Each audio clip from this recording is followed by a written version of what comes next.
Hello વિદ્યાર્થી મિત્રો, તો ગુજરાત ગૌણ સેવા પસંદગી મંડળ દ્વારા જાહેરાત ક્રમાંક 301 એટલે કે મહેસૂલ તલાટી વર્ગ 3ની તારીખ 14/9/2025ના રોજ પ્રાથમિક પરીક્ષા લેવામાં આવેલી હતી, જેની માટે ફોર્મ ભરાણા હતા અને ફી પણ ભરવામાં આવેલી હતી.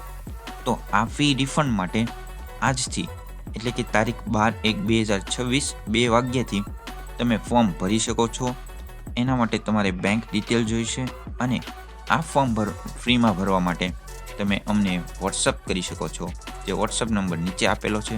તથા આ ફોર્મ ભરવા માટે તમારે અમારી ચેનલને સબસ્ક્રાઈબ કરેલી હોવી જોઈએ અને આ વિડીયોને અમારા વોટ્સઅપ નંબર ઉપર શેર કરેલો હોવો જોઈએ.